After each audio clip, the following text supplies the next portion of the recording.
Margie's the reason why I'm here in the first place, because can I say it?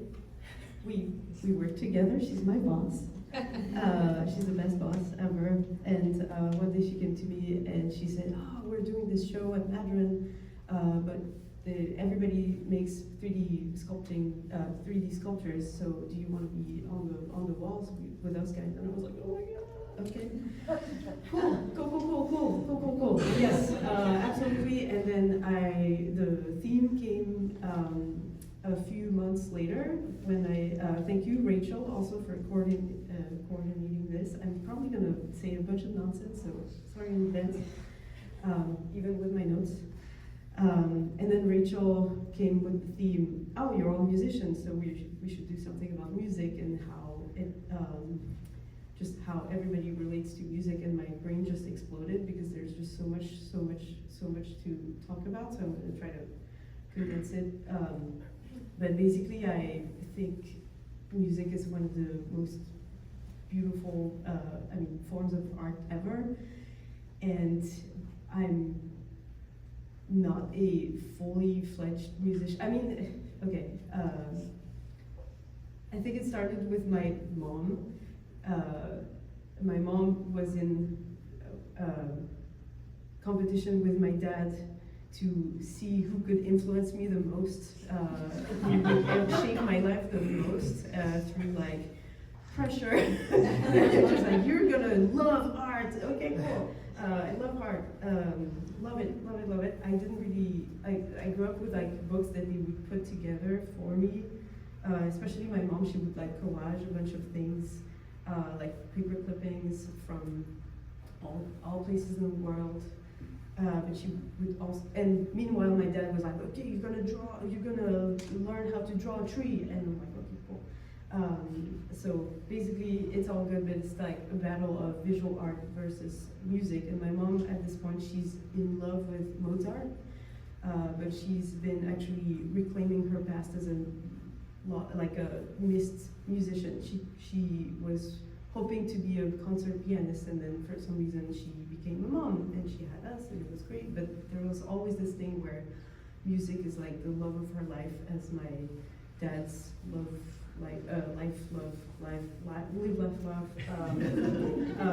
he's into drawing. Okay, and so she was like, "Oh, here's a bunch of music that you can listen to," and she just like made me listen to all the music from all places in the world. So gamelan, we had tons of records from my granddad's travels. He would just love music, and we would have all kinds of stuff, but we'd also listen to Stevie Wonder and Michael Jackson, and so that's what I'm listening to when I'm sad. So I love Stevie Wonder. But then, okay, I'm gonna look at my notes because I'm like, what? Okay. And so I was really into drawing more, and so at some point she was like, "Okay, but to make your life balanced, you're gonna pick up an instrument." And she was really, I think she was hoping for piano because we already had one. And at that point, I was 10 years old, and I was like, "You know what? I really love the Blues Brothers because hell yeah, that's great. That's a great movie with a great soundtrack, with just like being in the band, like playing together. It sounds like so much fun. Cop cars flying everywhere. It's the greatest movie of all time." And I was like, "I want to play the saxophone," and my mom. So luckily we could rent a saxophone, and there's public education. Thank God, France. I'm from France, so we love public education. So I was able to go play the saxophone every week, every Saturday, and be absolutely miserable because I hated it, because I didn't understand why it sounded so bad. I was all along with my teacher, and she was like, "No, like it's easy, like you do a lot." And I was like, "I don't understand why I'm doing this. It's miserable." So I kind of kept it, and then fast forward to college. In art school and medicine school and architecture school, there's a tradition in France for like higher education. The higher you go, the more stressed you go, the more you're gonna party with your band. So every year there's like a new band forming, and so it's a brass band because we, as French people, we're obsessed with the US. And we love French brass bands, like sports brass band, like with huge like trombones, sousaphones, like the big ensemble, like the I don't remember what they're called, but marching bands. Yeah, marching bands. Yeah. But like the name of the band, like Hot 8 or whatever.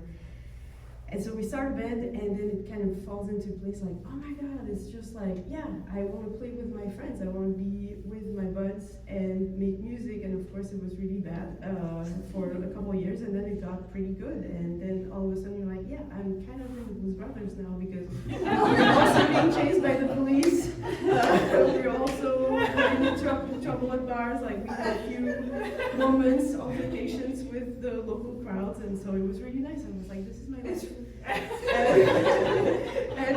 But I'm also like, okay, I'm not going in trouble, but I also feel like it taught me a lesson, which is music doesn't really make sense if there's not other people to either play or listen to the music. And there's also this kind of like dynamic with, as you play, I mean, my band was like 15, there was 15 people to 20 people, and we toured the world. We went to Colombia, we went to Ukraine, Italy, Spain, Belgium, all kinds of other places. They went to Russia, they went back from Russia, they went to Brazil. I mean, and I moved here, so at some point I just like left the band, and it's one of the saddest things to do, like leaving your band. But I also realized like this is what you want. You want to play music and you want to have your little part in the machine, basically, because it's a giant machine. We played Afrobeat a lot. So if anybody knows Fela Kuti or Ibo Taylor and all these people, they're just like, it lasts for like 10 minutes, 15 minutes. It's just the same, like there's a drum, there's a groove. And basically we would joke about like, we would all pursue the holy groove. Because it's, when you know it's good, it's good. It's like, it's just everybody's kind of like in a trance. And then, but you have to listen, you really have to be like, okay, so there's like one person on the drum being like, pop, pop, and then you have like, as a brass section, you have to, oh, because I played, yeah, I did tell you that I played saxophone? Yeah. Okay, so I was with my section, with my, like the saxophone ensemble, and then like there was 5 of us, and we were at war with the trumpets, and then the trombones were doing like all kinds of stuff in the back, and the tubas were not in time. I mean, everybody was trying to fit together in this machine, and it's like, it's about listening to each other, and then if you don't listen, or if you don't pay attention, or if you like sometimes solos would go on and on and on forever, and you're like, man, like it's fine, like it's about time that you pass it along. And so usually it would be, I'm sorry, it would be men taking the entire space. So yeah, like that's why I don't like free jazz so much, because it's just like too many men taking a lot of space, and so I'm sorry, but it's true. But then yeah, it's about dialogue and call and response, and yeah, it's a language, it's a universal language, because for example, if you, yeah, like all these pieces, so now I'm gonna explain why I was really nervous about this show. It's like, oh man, what am I gonna talk about? Because everybody has been said and done about music, so maybe I'm gonna be smart and talk about silence, and because yeah, everybody, like, you don't need to hear that, but I was even thinking about like, when I moved to Chicago, how I became aware of my sensitivity to sound. Like I'm really, actually, like I really have a problem. I mean, not a problem, like I really, like, I can hear a lot of things that are ruining my life every day. Like, yeah, so I was thinking about like active listening, but which is actually not the same as just hypersensitivity. It's more like so I moved to this concept of like active listening, like just being like present in the act of listening to someone and saying, okay, I'm not sure if I understand what you're saying, but I guess given the context clues, I can see that you're pissed, or I can see that you are having a bad day, or I can sense that you're not actually saying the truth, or something like that. Or it's more like I'm connecting and I'm seeing you through listening. And sometimes I feel like, especially now in this political climate, people are not listening, and they're more like, oh, I'm waiting for my turn to speak. And so there's no listening as like, I mean, I'm not gonna quote Camus here, but I'm gonna, because I can't remember which book it was from, but like basically he says that there's no dialogue without silence, and the silence is really important in like just making space, just as in music, you have to shut up if you want the other person, like a really shy soprano saxophone, which I know who she is, but she would be so shy that everybody would have to like quiet down, and so she can actually take the space and perform her solo until we all get back together. But so, what was I saying? Oh yeah, okay, active listening, it's just basically, yeah, like all the drawings here, except for this one, are iteration of what it means to be really present or like all ears.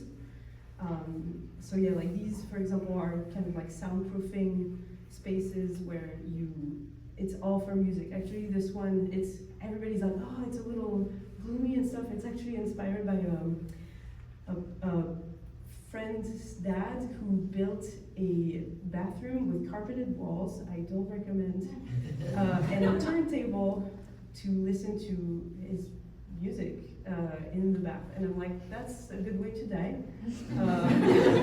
Because he had headphones and stuff, and I'm like, okay, fair enough. And on the other side, there's some pieces about what it feels like to be hyper-aware. So it's a different kind of active listening. It's a different kind of listening where it's more about like being too stressed to fully relax and just like waiting for basically the other shoe to drop. So I can talk about it more privately, but it's more in the context of like war and air raids and sirens and what it feels like when it's all quiet. It's like, because peace is conditional and impermanent, and so yeah, some pieces are a little heavier. Yeah, but I had fun. Like I do talk about hard things, and I try to not shy away from like devastating things, but I also don't want to bum anybody out. But like I feel like listening to each other is probably essential right now. So yeah, if we can all do that as a universal language and keep on playing music, because that's gonna keep the world going a little longer. I'm not gonna do my job, but I can take questions. Yes. What's the medium? It's a technical pen, like a draft pen. So my dad gave me this pen when I was younger, and it's a diva of pens. It never works unless you put some ink in it and you're clean and stuff. And then there's some watercolor ink, and this one actually is an acrylic ink, which gave me a lot of grief. But it worked. With the brush? Yeah, with the brush. And the red one that's not white? That's gold ink, but it's not gold leaf or anything. It's just like a gold ink that's really nice, but you have to kind of like, it's a pain to work with, but I like it. It's nice. Yes. What about this one back here? This one is not about music, but kind of. It's about, if you look at it closely, it's made of, it's almost like liquid. Oh, wait, your question is about the material? No. Oh, okay. Cool. It's about when people hug each other and you can kind of sense things happening, but you don't know why. And sometimes you're like, oh shit, like I feel like crying, but I'm not really sure. Like there's a transfer, and I'm not a big energy person, but I do feel like something is happening and I don't really know why. And it's just like all the black and white, like kind of like a big vinaigrette when you shake the things and then kind of like collides. And a biologist was looking at it, and I got really nervous because I was like, this is not accurate. This is not a cell, this is not anything that makes any sense. He was like, you know what? That's cool. And approved. I think it's amazing. What about the two around the corner on the wall that are kind of blue and green? So they have two different stories. It kind of looks like underwater. So there's one that's like it has like a hole at the top. Yeah, this one is called Forgotten Melodies, and it's also about cultural preservation, and it's mostly because I have a friend who's Armenian, and she witnessed, like the invasion of the Nagorno-Karabakh by some troops, and she was like, oh, our entire culture is disappearing. Nobody cares because it's like it's like one of the territories that is on the news for like a split second, and everybody forgets. And I was like, yeah, like people are gonna forget about their stories, the folk tales, the chants, the tradition, or like, I mean, there's, you want to preserve tradition by exposing it over and over. But what she did was actually do a rubbing of a church that was maybe being destroyed. I mean, I'm also thinking about the Iraqi bombing of Palmyra, and so yeah, all the culture being like just kind of disappearing. Yeah, thank you. They almost look like hand-colored etchings, but they're not. No, I'm not. I mean, I cannot do etchings. I wish I could. Look like etchings. Yeah. My mom does. My mom is really good, but I'm not. I mean, Well, they're beautiful. thank you. I saw the canopy as the green one as a canopy Yeah. open to heaven. Oh wow! I mean, that's cool. Something else. Heaven is kind of like a green place, maybe. There I don't might be know. a cave, heaven on earth. Yeah, yeah. We, Well, it's like I love this green. Like everybody's really sensitive to this shade of green because it's like it's also a gift from my dad who was like, oh, I'm cleaning. I mean, a gift. I'm cleaning the studio space, meaning his bedroom. So he's like, I found this. Do you want this? And it's a bottle of ink that's 30 years old. So heavy metals and stuff like that's not legal. But it's vibrant. It's like really like a vibrant shade of green, and it's just lush, and everybody sees the same thing, like a vegetation, like a big breath of fresh air. So yeah, I love this shade of green. It's moss green, and 24B by Phil Martin. Yeah. Oh, hi. Does the blue that you're going back to, does that also have like what's the significance of that shade of blue? Well, I don't know, not as much as the other one, but it's more like it's a Prussian blue or indigo, depending on how much you water it with. But I like that it looks like the moonlight. So yeah, I kind of used that, and I was like, it's not working as well as the other ones. So I was like I'm committed now, and so I had to do all the pieces, like the bell, and the bigger ones are blue, and it was like the most technically challenging. But yeah, I'm glad I did it. you must see the blue color in the movie Melancholy. Oh yeah. Yeah.